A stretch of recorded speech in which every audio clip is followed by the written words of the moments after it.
BRS రాష్ట్ర కార్యవర్గ సభ్యులు, జిల్లా పార్టీ అధ్యక్షులు, గౌరవనీయులైన ప్రజాప్రతినిధులు, మాజీ ప్రజాప్రతినిధులు,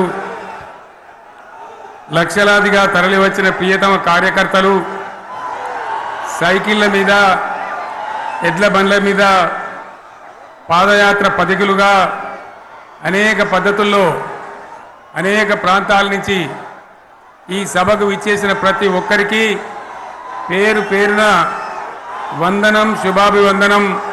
మీ అందరికీ కూడా తెలంగాణ రజతోత్సవ శుభాకాంక్షలు నేను తెలియజేస్తా ఉన్నాను.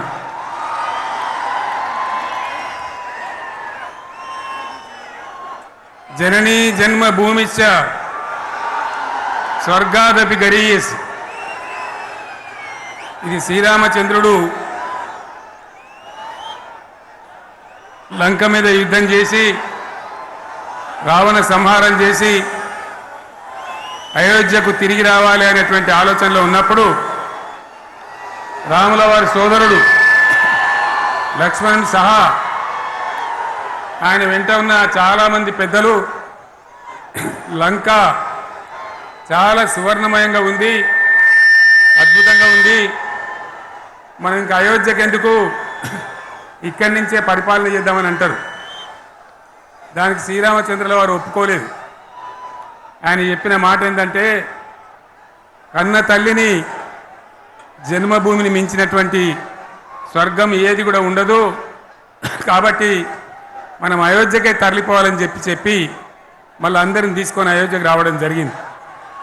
అదే స్ఫూర్తితోని చాలా గందరగోళ స్థితిలో ఉన్నటువంటి, దిక్కు తోతని స్థితిలో ఉన్నటువంటి, ఆత్మహత్యలకు ఆలవాలమైనటువంటి, వలసలకు నిలయమైనటువంటి ఒక ఘోరమైన ఆపదలో వలసవాదుల విషకౌగిలిలో చిక్కి నలిగిపోతున్న తెలంగాణ రాష్ట్రాన్ని ఎట్టి పరిస్థితుల్లో విముక్తి చేయాలని, స్వరాష్ట్రం సాధించాలని, జనని జన్మభూమిని మించిన వేరేది లేదని చెప్పి నేను ఒక్కడిగా బయలుదేరి ఆనాడు తెలంగాణ ఉద్యమానికి శ్రీకారం చుట్టడం జరిగింది.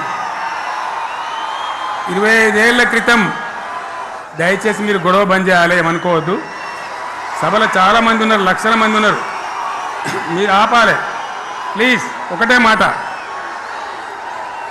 మాట బంద్ చేయాలి, గొడవ బంద్ చేయాలి, ప్లీజ్ స్టాప్. సో ఆ విధంగా 25 ఏళ్ల నాడు ఎగిరినటువంటి జెండా ఈ గులాబీ జెండా. చాలామంది బంద్ చేయాలి, ఏ బాబు బంద్ చేయాలి బాబు. ఆ రకంగా ఎగిరిన జెండాను ఎందరో అవమానపరిచింది, ఎన్నో మాటలు అన్నారు, ఎగతాళి చేసిండ్రు, అవహేళన చేసిండ్రు, మకలో పుట్టింది ఉబ్బలో పోతుందని చెప్పిండ్రు. కానీ ఈ జెండా మీ అందరి సహకారంతో, అనేక మంది త్యాగాలతోని, వందలాది మంది ప్రాణ బలిదానాలు కూడా చేయడంతో, అనేక ఉద్యమాలతోని యావత్తు తెలంగాణనే ఒక అద్భుతమైనటువంటి ఉద్యమమై ఎగిసిపడి ఒక సమయం ఎట్లా వచ్చింది, ఒక సమయంలో అంటే తెలంగాణ యావత్తు ఒక పక్కన నిల్చొని బరి గీసి బిడ్డ నా తెలంగాణ అక్కడ పెట్టు అని చెప్పి నిలబడ్డటువంటి సందర్భం మనందరం కూడా సృష్టించినాం. తద్వారా మన లక్ష్యం తెలంగాణ రాష్ట్రాన్ని సాధించుకున్నాం. ఆ తదనంతరం ప్రజలు దీవిస్తే 10 సంవత్సరాల పాటు అద్భుతమైనటువంటి దగదగలాడే తెలంగాణ తయారు చేసి అందరూ బిత్తరపోయే విధంగా, ఆశ్చర్యపడే విధంగా బ్రహ్మాండమైన తెలంగాణ నిర్మాణం చేసుకున్నాం. ఆ విధంగా 25 సంవత్సరాల సుదీర్ఘ చరిత్రను ఈరోజు ఈ వరంగల్ గడ్డ మీద మనం జరుపుకుంటా ఉన్నాం, రజతోత్సవ సందర్భంలో జరుపుకుంటా ఉన్నాం. చాలామంది చాలా రకాల ప్రయత్నాలు చేసినారు. ఇక్కడ కూడా ఇప్పుడు కూడా బ్రహ్మాండమైనటువంటి ప్రయత్నాలు చేస్తూ ఉన్నారు. నేను ఒక్కటే మాట చెప్తా ఉన్నా, ఈ గడ్డకు ప్రత్యేకత ఉంది. ఇది రాణి రుద్రమ్మ ఏలిన వీరగడ్డ, సమ్మక్క సారక్కల పోరుగడ్డ, బమ్మెర పోతన కవితా మాధుర్యం పండించినటువంటి జీవగడ్డ ఈ వరంగల్ నేలకు నేను వందనం చేస్తా ఉన్నాను. మన అమరవీరులకు శిరస్సు వంచి నివాళులు అర్పిస్తా ఉన్నాను.